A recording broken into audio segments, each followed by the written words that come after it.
This episode is brought to you by Netflix. The Four Seasons is back for season 2, starring Tina Fey, Will Forte, Coleman Domingo, Marco Calvani, Carrie Kenny Silver, and Erica Henningsen. After a difficult year, your favorite group of friends continues their tradition of vacationing together, now with a baby in tow. From the Jersey Shore to upstate New York and Italy, their getaways are sure to take unexpected turns where comedy ensues.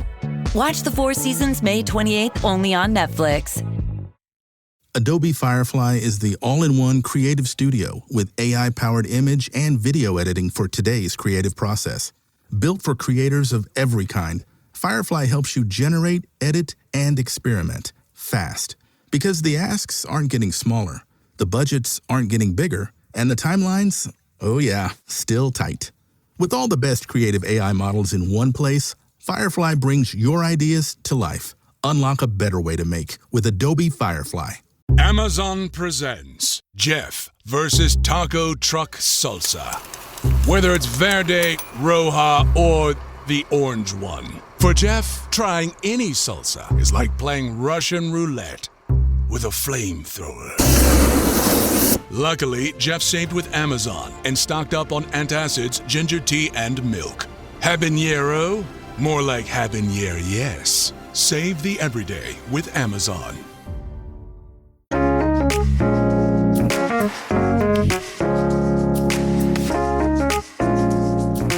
Katie, we are back with one of our all-time favorite guests. We talked about this in a different episode, but there are certain guests that I think you can just come to expect that they're going to be on the podcast at least twice a year, if not quarterly. And one of them is, quickly becoming one of my closest friends, Andy of Five Iron Frenzy. And you've brought a person who I've been familiar with this name forever. I've never listened to a single song by Steve Taylor, but I've specifically heard both you and your lead vocalist, Reese Roper, refer to him as like a huge part of the like Five Iron Frenzy puzzle as far as like the types of songs you guys write. And listening to this, I can 100% see why. Yeah. I mean, he was, I think, if I'm not mistaken, my first exposure to any sort of, contemporary type Christian rock music was Steve Taylor. And he walked an interesting line with that because, like, I mean, we're going to dive into his first full-length album, second overall release, Meltdown. I mean, this opening track, the title track, Meltdown at Madame Tussauds, is like barely even a religious song. It's just a song about an event, which makes sense why like they made a music video for this. It apparently got some MTV play because it is. I made a note about this, and Andy, you know this all too well, but the Christian music scene in general has been the king of like 3 years too late on every trend in like the history of music. But this is like, this sounds exactly like the new wave music that would have been coming out in 1984. Like he is right there with his contemporaries, which has to be a first in Christian music, honestly, that like a Christian artist is like with the times. Yeah. And, I think, I don't remember whether it was the last time I was on or the time before that when we kind of briefly touched on the movie Pump Up the Volume. Yes, he has a song in Pump Up the Volume I saw. That's nuts. A lot of these songs are very cinematic. Yeah, he's just a talented musician, a really interesting lyricist. Yeah. And Katie, I want to point out something that you said. And I hope I'm not stepping on Andy's toes because I'm sure Andy knows this, but I know for a fact that you do not. You called his music very cinematic. He started as a filmmaker. He was a filmmaker who then became a musician. He had like built a buzz. I was reading a little bit of his biography. He built a buzz doing these really avant-garde like art short films, and then started to do music. And it's like, oh, that makes 100% sense that this is coming from like a dude who's an all-around creative. He's incredibly talented guy. We've he's a fan of Five Iron. He's Love come that. to some shows. He's from Colorado. Okay. Even better. Yep. So, just really down to earth guy. We've, hung out with him a little bit. He's, been very complimentary to us of our music. Really sweet guy. I love his music.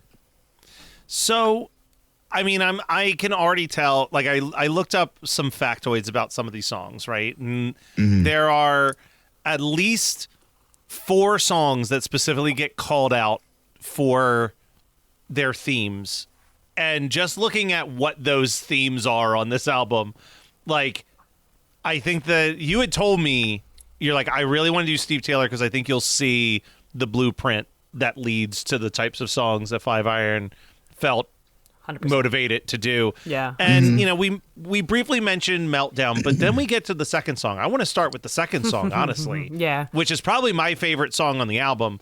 We Don't Need No Color Code.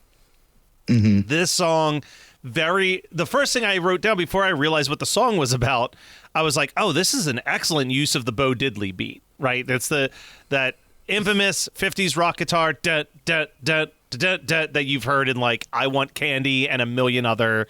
I mean, Bruce Springsteen basically built a career out of doing the Bo Diddley beat.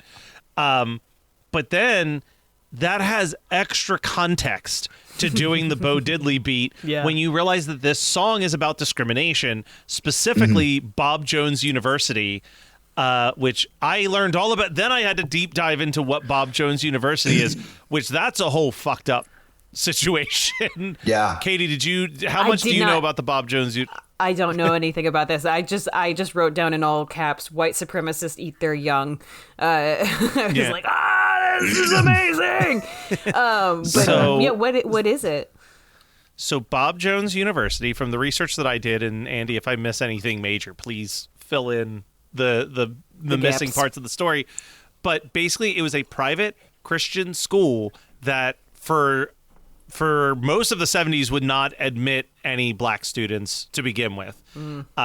Then they lost a couple lawsuits, and then they started to allow only black students who were married at that time. And then when they were told they couldn't do that, they started to enforce a no interracial dating rule on their campus, which led to a Supreme Court decision that said that basically if they didn't remove that stipulation, that they would lose their tax exempt, and they just chose to pay out their back end taxes to keep doing their like super racist like shit. And that's basically what this song is inspired by, is like, how can an organization that is describing itself as a private Christian school have this much like hatred and division in their heart?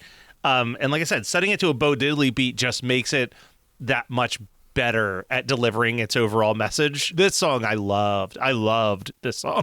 Yeah, and bear in mind too, like you said, that this is 1984.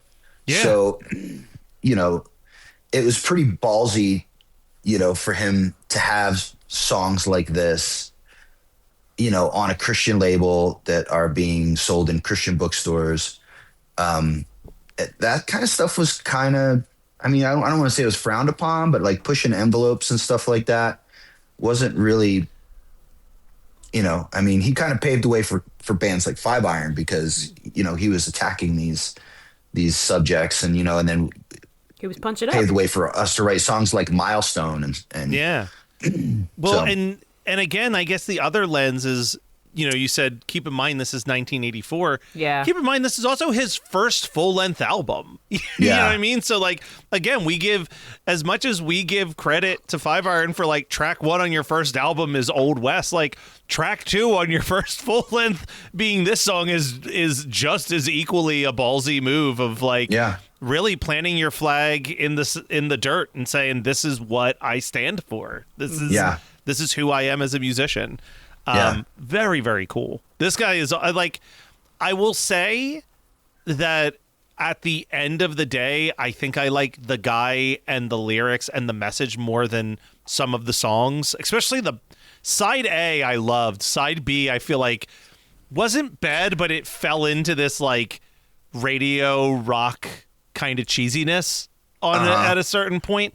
But I never disliked anything. There was never a point where a song was on where I'm like, I need to change this. I hate this. But I definitely was like, ooh, side A. Of the two sides of this record, side A is my side. I had a lot of fun with the front end. It's definitely front loaded for sure. Yeah. We move into the next song, Am I in Sync? This is like one of my favorite songs of his period. That chorus goes so hard, man. Yeah. It does. Oh my God. It goes, and the lyrics too are deep. Yeah. The lyrics are deep, but it's also, again, to throw it. I don't want this whole episode to be like, and that's why we have 5 Iron Frenzy. But I have to throw a little bit of attention to like. There's also a lot of humor in this song, specifically like. And I wish I had written it down verbatim, but there's this hilarious part in the song where it almost sounds like he's having a conversation with like the producer or the keyboard player, where he's like, "I thought you knew how to play that." Yeah. There's a whole back and forth between him and the producer, and he's like, "Hey man, have you ever heard of polyrhythms?" Like, because the keyboard part keeps going off rhythm. But they're doing it intentionally. Yeah, that got such a big laugh out of me when I was like, "Oh, I love this." But like, I love that the way he paints like a visual picture of like, paint a picture on a subway train, carve my name in a video game, out looking for the camera crews, sold my soul for a second on the evening news. Yeah. Like all like this, like, and of course the last line of the chorus, I'd rather be immortal by not dying. That's a heavy lyric, man. Yeah. Especially from the perspective that he's coming from, which I feel like is still fairly. It's not in your face like most of the albums that we cover on this show. It's not Jesus is love type lyrics. Like it's right. It's a cool way of doing it without like having it be so overtly in your face. Well, and I mean, that's a big thing that I've been having conversations with Andy and a bunch of other people about for like a project that I'm brewing in my brain. But in doing this show, one of the big things that keeps getting highlighted to me time and time again is that like there are Christian bands to me, and then there are artists who just happen to play in the Christian field. And the artists who happen to play in the Christian field bucket is dramatically smaller. Oh yeah. To me, where it's like the people who like this is a serious art form that they care very deeply about, and like they want to push the genre to as many limits as they can, and they want to experiment, and they want to like even the songs that I maybe wasn't the biggest fan of on this, I still had to give all the credit in the world to like how fun and experimental and interesting the songs were for their time period. Like it is undeniable that there is so many things happening and that they're all part of like Steve's vision of what he wants. And he, I mean, it's clear that he had a lot of control over his art. I mean, they were letting him, he didn't have I mean, he may have had some influence from a record label trying to tell him, you need to write a song about this or that. But I mean, you could tell he was steering the ship for sure. 100%. And that's what makes it work, right? Like we talk about this all the time where, with an artist like this, or again, like a 5 Iron, like the having that blend, right? I think the reason why 5 Iron has been so successful at having non-Christian fans throughout basically the entirety of their career is a thing that my friend once said, where he said, I don't care if someone's a Christian and a musician. He's like, if my favorite artist decided to write a song about a tree and then he wrote an album about trees. And then the next 5 albums he wrote were just songs about trees. At a certain point, I'd be like, I'm sick of hearing about these goddamn trees. Yeah. And it's like, and I think that's like that line where it's like, when we listen to some of these other bands, you just kind of hit this exhaustion point of like, how many times can I hear the word Jesus in 45 minutes while listening to an album? Where with something like this, you're buying the goodwill of the audience of like, when it does have something overtly religious, it doesn't feel like you're getting smashed in the face by it, because it's like very distinctly chosen where it shows up. Right. And you know, that was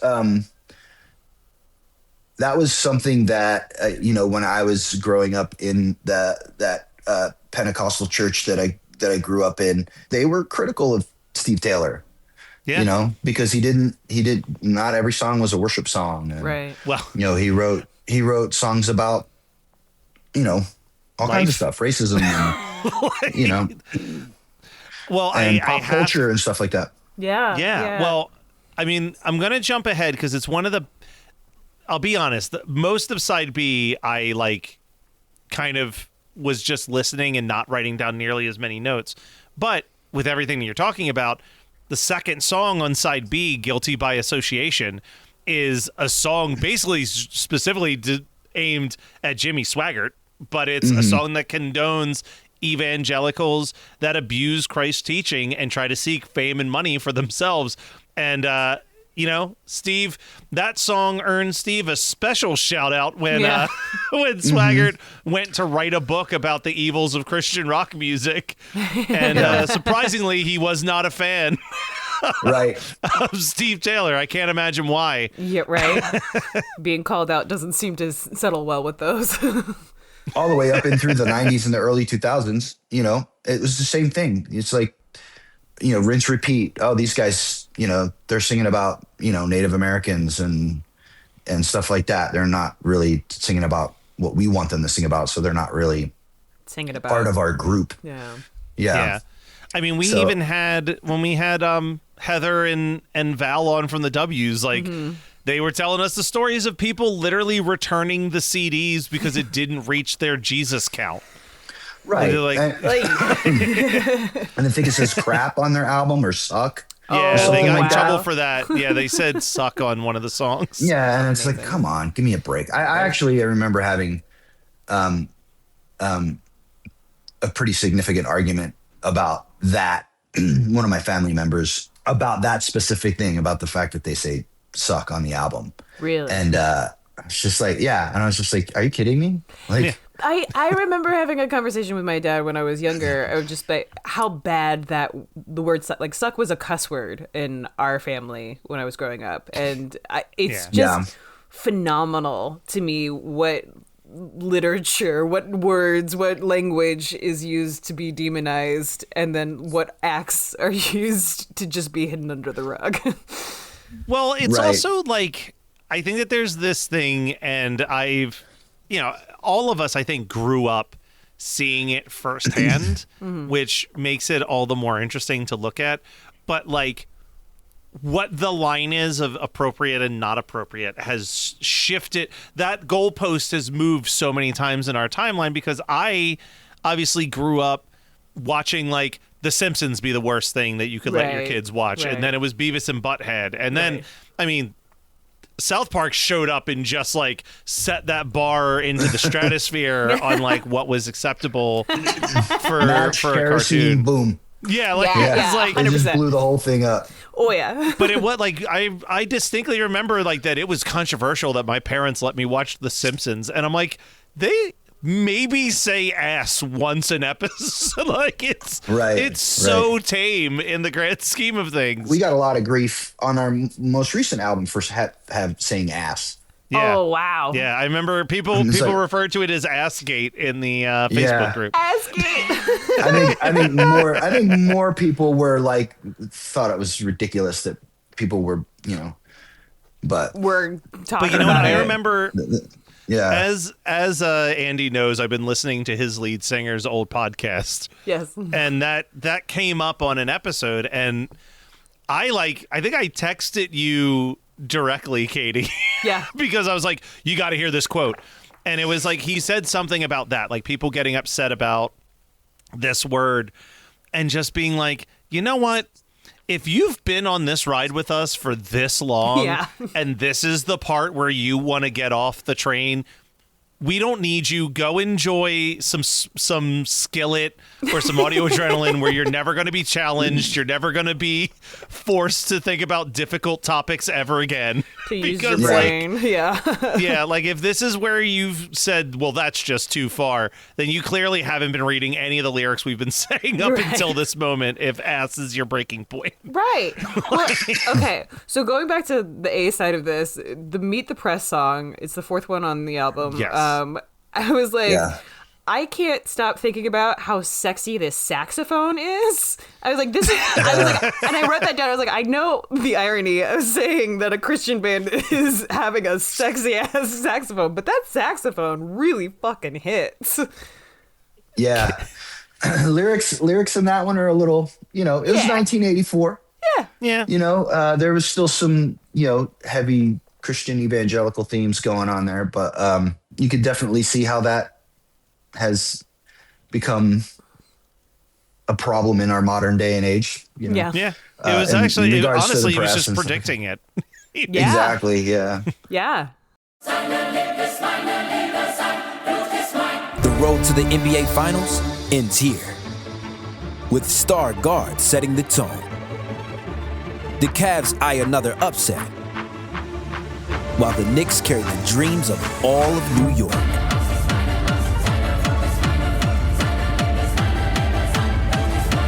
The Eastern Conference Finals continue on ESPN and ABC. Hey, I like your new RAV4. Thanks, yours too. What does RAV stand for anyway? To me, it's the Remarkably Advanced Vehicle. Really? To me, it's the Runway Approved Vehicle for its amazing style. What about Remarkably Adaptable Vehicle because of its versatile cargo space? Or Really Admired Vehicle? Oh, or Really Awesome Vehicle. It really is the recreational activity vehicle. The stylish 2026 Toyota RAV4 Limited. What's your RAV4? Halliday presents, in the red corner, the undisputed, undefeated Weed Whacker Guy. Champion of hurling grass and pollen everywhere. And in the blue corner, the challenger, extra strength Halliday. Eye drops that work all day to prevent the release of histamines that cause itchy allergy eyes. And the winner by knockout is Halliday. Halliday, bring it on. Choice Hotels get you more of what you value. Comfort Inn, it's calling your name. Save on the stay. Oh, and free waffles are yours to claim. Book direct at choicehotels.com. Ryan Reynolds here from Mint Mobile. I don't know if you knew this, but anyone can get the same premium wireless for $15 a month plan that I've been enjoying. It's not just for celebrities. So do like I did and have one of your assistants switch you to Mint Mobile today. I'm told it's super easy to do at mintmobile.com/switch. Upfront payment of $45 for 3-month plan, equivalent to $15 per month required. Intro rate first 3 months only, then full price plan options available. Taxes and fees extra. See full terms at mintmobile.com. Meanwhile, in New Jersey... So, Marissa, what talking points do you want to hit on in this week's episode? Well, Jackie, let's talk about how the film addresses the patriarchy. Ooh, and representation of marginalized people. Ooh, and even philosophical ramifications of good versus evil in horror. We can point out the triangle boobs, talk about the blood splatter, and the practical effects. And also the male gaze. My gaze at the males. Hi-oh! From feminism to fangirling, the Jersey Ghouls cover all the bases of horror from a woman's perspective. New episodes are uploaded every other Sunday. Just search Jersey Ghouls to find us on social media and your favorite podcasting app. I mean, Meet the Press is fun, but we got to talk about the song that Katie texted me last night about because she was so blown away by Over My Dead Body, a song that calls attention to all of the international violations of human rights going on. My note, I just wrote, oh shit, we're going to go there. But Katie, I didn't even read your text because I didn't want to spoil any of the album for me. I just happened to see that it was Over My Dead Body. Yeah. And I was like, I can't read anymore because I haven't listened to the album yet. But what do you want to read what you had sent me? Yeah, in all caps, I said, whoa, love this. And then I said, I probably wrote this down wrong. I took a beating roundabout end of a Russian gun. I can't remember what the actual lyrics are, so forgive me on that. From the butt of a Russian gun. From the butt of a Russian gun. And I just put, in all caps again, Brother Andy, okay. And I was like, I see where a lot of this inspiration came from and like why you guys like this so much. And then that guitar pull into like the siren sound. Ooh, what a good transition. Like, I mean, everything from like the musicality of this to the lyrics to everything, I was like, oh, we're going hard. Like, this is the hardest song that really made me go, I like this a lot. Yeah. Yeah. Yeah. This is definitely, if your goal, which I think that this was your goal ultimately, was just to like give us a peek behind the curtain so that we would feel motivated to check out more music from Steve Taylor. Yeah. Big success on this. Mission Kudos, accomplished. because Awesome. yeah, like literally the only thing I think I texted you about this. The only thing I knew Steve Taylor from was that the Supertones did a tour a couple like years ago called the C Spot Rock Tour, and it was like them, Pillar, Reliant K, a bunch of random bands, and Steve Taylor directed a tour documentary about it, and he's like all over it, and he's hilarious. The best segments of this tour documentary are not when the band's on tour. It's like the random shit that Steve Taylor shot. And like, Katie, to give you an idea of the sense of humor of this video, one day I'll rip it so that we can watch it. Okay. But the logo for C Spot Rock was actually probably the coolest thing about that tour. And it was just this crazy, gnarly looking cartoon dog. Okay. And the video starts with that cartoon dog, and it's just sitting there static, and then like stink lines start to come off of it, and then its skin starts to peel off and reveal its skeleton, and then it says C Spot Rot, and then it's him he's like doing like a test screening, but it's a test screening exclusively with a bunch of 5-year-old kids who are all crying about the dying dog. Oh my God. Like, Holy shit. This is brilliant. This is so good. And then it did not keep that energy up, because then it's just like, Matt Thiessen with his camera backstage goofing around, and it's like, all right, this is fun when I was a teenager, but watching it in my 40s, I'm like, this is pretty lame. Which I think is most tour videos. Now, like I said, side B, again, no problems with side B. I just like started to drift into, I called it quiet enjoyment. I just drifted into enjoying it and not thinking to write anything down. Yeah. One of my favorite songs on the album is on side B, actually. Which song? Heroes. Hero was the one that I actually took pause and wrote down, because I was like, this chorus rules. I said this is like sweet. That song is really good. Yeah. It's dark. You know what I mean? It's super dark. Yeah. It's very somber kind of lyrically. And I think that's kind of why I've always been drawn to that kind of music. Yeah. So yeah. We get another rendition of Meltdown. Is it the same exact song, or is it just how my Spotify It showed is. it? Okay. Yeah, Spotify's really weird. It gave us like 4 different versions of Meltdown on this one album. of them was only instrumental, which I was like, oh, that's cool. If you wanted to karaoke the song. Yeah, one was listed as the extended cut I saw, so I guess it's just like a longer intro to get the song going. I just skipped all those. I was like, I like Meltdown, but not enough to listen to it 4 times in an hour. Yeah. Right. And it's, I would argue it's one of the weaker songs. Like at the start, I was like, this is great. By the time I got to the end of the album, I'm like, Meltdown might be actually one of the weaker songs I know. on the actual album. It's a weird title track choice, I would say. But it also, the phrase Meltdown probably accurately describes what most of the religious leaders were having when they listened to this album for the first time. Fair. Right. Very fair. I'm curious for you. I think that unless there's any other tracks that anybody wants to call out in the back half, where we kind of did as much as we can on discussing the songs, but what was your Was this like one of your first like Christian artists, or was this something that someone showed to you later on and you were like, oh, this is more my speed? So no, so when I was about, I don't know, 11 years old, something like that. I was, I was listening to like my brother's music and stuff like that. So like Zeppelin and Rush and The Who and, Yes, stuff like that.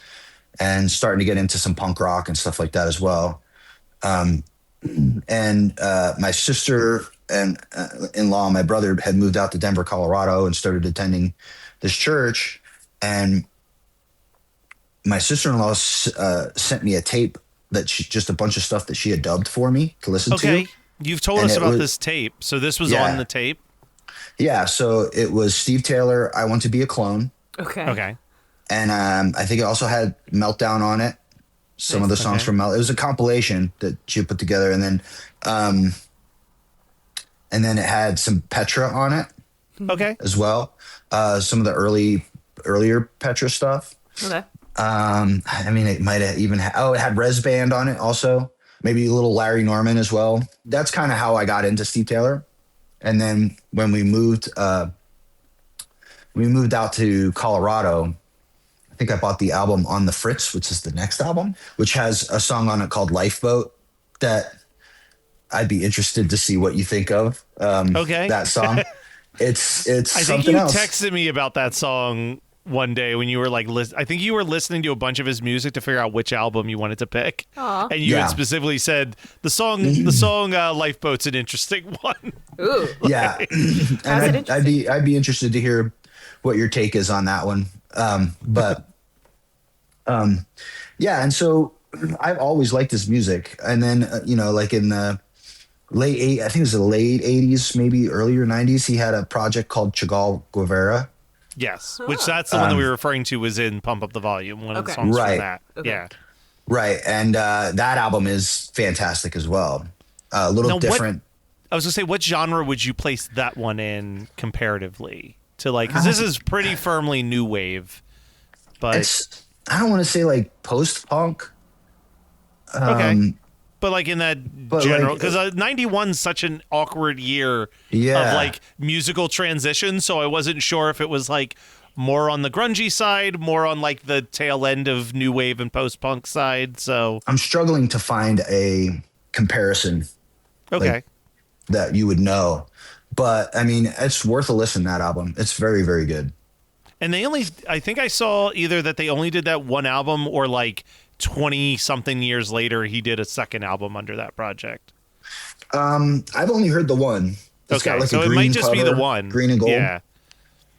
Yeah. I think I read that it was only one, but then as I was telling Andy today, I was just randomly looking on Jesus Freak Hideout, trying to see if they had a review for this album. They did not, but I did see that they had a review for that album. Okay. And they had a lot of 5-iron reviews that made me question if they read a single lyric. I don't know. Interesting. I don't know. I've read a few of their reviews of our stuff, and you should never do that, but I can't help myself. Oh yeah, the curiosity always gets you. I get it. It's got to be wild to read It's got to be wild to read a review that is in general mostly positive to your music while also missing the entire point of your music. You're like, wow, you're giving us a 5-star review, and you still don't get what our band is about at all.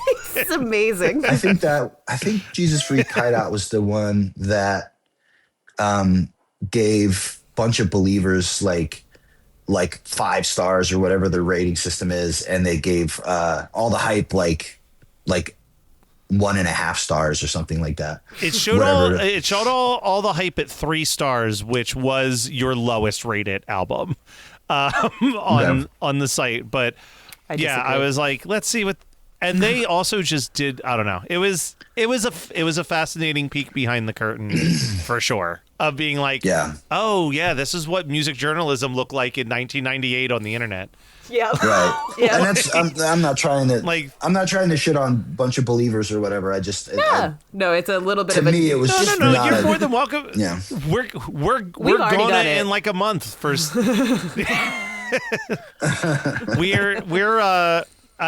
I'll spoil this much. So in July specifically, in the month of July, we're doing what we're calling the Summer of Ska, where we're covering different ska albums.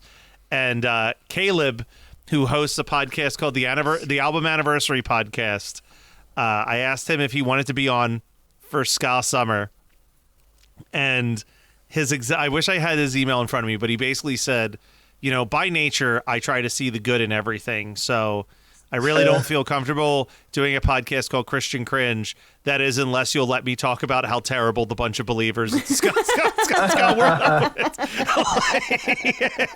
It's like, yep, sounds perfect. Let's do it. Arguably, having met That's Caleb 2 or 3 times, one of the nicest guys in the world, but even he's like, this album is dog shit. We did promise to take it a little bit easier on this episode because you are not 100% today, which happens. That's life and getting old, unfortunately, as I'm starting to learn as I get out of bed and just hear things pop back into place that I didn't know were dislodged. I don't mind the things popping. I don't mind the things popping back into place. It's when they pop out of place and they don't go back. Yeah. That's the problem. Yep. Yeah. But yeah, this was a delight. Yeah. Thank you for introducing this to us. Yes, this is phenomenal. Is there anything worth promoting right now for the summer? We have in June, end of June, I think it's the last weekend in June, we're in Michigan and Indiana, and we're playing with Goldfinger, Suicide Machines. Pretty slammed bill. It's going to be pretty great. That's awesome. I'm very jealous of that show. I definitely saw the lineup and said, "That's a hell of a show right there." That's a bunch of really good bands. From what I heard, they're doing all of Destruction by Definition, which is like one of my all-time favorite ska punk It's a records. masterpiece. Nice. It's right up there with Energy for sure. Oh, it's so good. And like Katie, I'm gonna just go ahead and make the assumption that you never made it around to the Suicide Machines, but check out the Suicide Machines. The Suicide Machines fucking rule. They're pretty amazing. And that first album, like Andy said, it is one of those albums where you are like blown away that this is the debut album from like a bunch of 20-something-year-old kids, because it's so like well thought out, and like I can't think of a single song that I wouldn't say has like just a monster chorus to it. Like it is just sing along loud in your car with everybody. New Girl just hits you right in the face, and it just doesn't stop the whole record. Yeah, that's a great record. All right, well, it is a really good one, and it's like 17 tracks and I think 25 minutes. It's so fast. And they were one of those bands, if I recall correctly, that was on the Misfits of Ska comp way back in like 93 or whatever, 94 when that came out. That like it was like them, and I think Assorted Jelly Beans was on there. The Rudiments were on there, Less Than Jake. But they had it was the band song that was on there. Yes, which is like the closest they do a ska song. Yeah, I was going to say, there's not a lot of ska on that record beyond Hey and Vans. It's definitely way more of like a punk with upstrokes type thing. Yeah, yeah. And that's Derek on the drums on that first record, as I recall, who ended up playing for Alkaline Trio for a while. Oh, okay. Yeah. Yeah. And that guy, he's an unreal drummer. He's so good. It's that is like actually literally just I just referenced it, the album anniversary podcast. They literally this week did an episode for the 30-year anniversary of Destruction by Definition, and I was driving around yesterday listening to the 90-minute breakdown of that album, because it is just I'll have to listen to that. Yeah, it's so good. Well, Andy, you're going to be back. Yeah, we don't know when, but it's an inevitable. So we will see you on this show down, soon. Dude, I like hanging out with you guys. It's always fun. No, we love hanging out with you too, buddy. It's like it's like I get like a full like education to understand like how cool you guys are just as a band together, but like also I get to see how cool you are as a person through all of these lessons. Like, I mean, honestly, it, like Steve Taylor, never something that I was ever introduced to, but I was like, oh, see, now this would have kept me going. And I'm not sure if you heard the episode that we, at the time that we're recording, our Superbook episode just came out with my buddy JB Dunn, like actively called you out as being, he called you out in a very positive way where he's like, listening to your podcast has made me realize that of all the members of Five Iron, the one I identify the most with is Andy, because I've been like, he's like, he just says things that like just fill my brain with, oh, that is the perfect way to describe blank. Yeah. Like, so that's cool. You're becoming That's really beloved nice. even by our listening audience in just like how delightful it is when you come and teach us things on the show. Even through your That's cool, pain. man. That makes me feel good. Yeah. Yes, even through pain and cough syrup. Yeah. Right. Yeah, indeed. I'm getting both barrels today for sure. Yeah. No, I like hanging out with you guys. You guys are really sweet, and you know, it doesn't feel like I'm working. It feels like I'm just hanging out. Yeah. And we wouldn't invite you back if you were a dick, so it goes both ways.